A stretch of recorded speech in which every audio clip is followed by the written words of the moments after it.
हाय, good morning आणि happy Saturday सगळ्यांना. Yes, माझी मॉर्निंग अशी सुरू झालेली आहे छानपैकी. हे मी चाफ्याची फुलं करून ठेवलेली आहेत. हे ऑलमोस्ट 9 पाकळ्यांचं आहे. जे बाकीचे 2 आहेत ती 6-6 पाकळ्यांची आहेत. आणि येस, आणि हा हुकचा कलर जो माझा फेव्हरेट एमराल्ड, इतका ब्युटिफुल आहे ना. म्हणजे का तू इतका अट्रॅक्टिव्ह का आहेस यार? म्हणजे मला धाग्यामध्ये गुंतताना मला आधी तुझ्या प्रेमात पडावं लागतंय, की इतकं कोण सुंदर असू शकतं? हं, इतकं ब्युटिफुल आणि इतकं स्मूथ स्ट्रक्चर.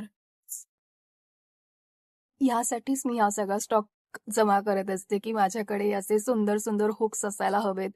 म्हणजे छान ग्रिप मिळते हे सगळं करताना. आणि हा आहे ॲक्चुअली 4 एमएमचा, पण माझं हे जे फूल आहे ते मोस्टली 1.5 एमएमच्या हुकने आहे.